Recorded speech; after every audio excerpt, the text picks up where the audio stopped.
औज़ुबिल्लाहिमिनश्शैतानिर्रजीम बिस्मिल्लाहिर्रहमानिर्रहीम। अस्सलाम वालेकुम दोस्तों, मैं हाँ तुहाडा वीर जैन तो तुसीं देख रहे हो यूट्यूब चैनल वेला पंजाबी मुंडा। अज आपां आए आ सरैकी चौक ते शवारमा लेना सीगा। शवारमा लै लिया होया आपां ते उधरों आपां लैनियां जलेबियां आधा किलो।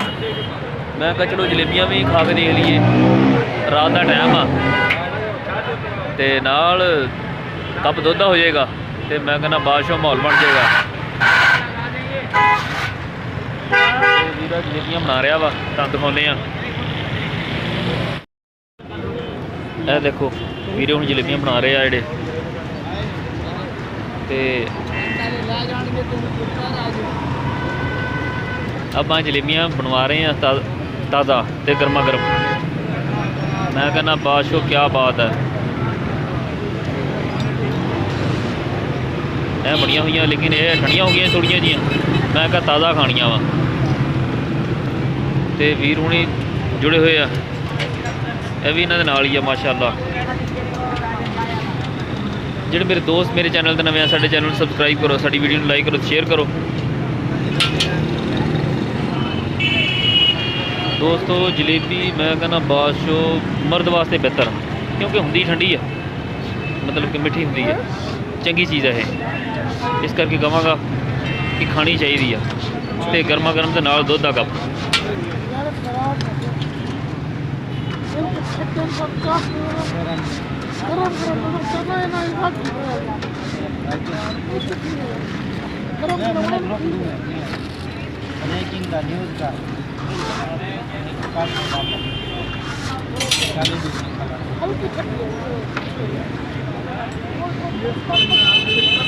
जलेबियां अपनियां हो गई रेडी तो वीरा तोलन गया है, देखते हैं।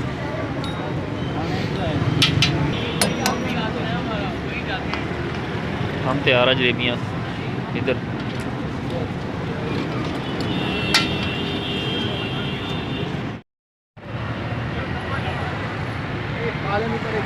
वीरा परेशान खलोता वा, देखते हैं पुछते हैं की सूरत हाल है।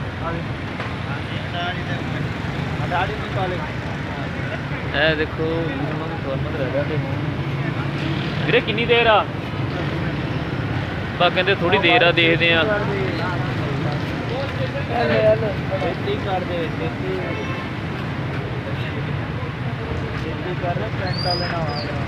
हाँ जी भाई, चलो ठीक है दोस्तों, आप मिलते हैं अगली वीडियो।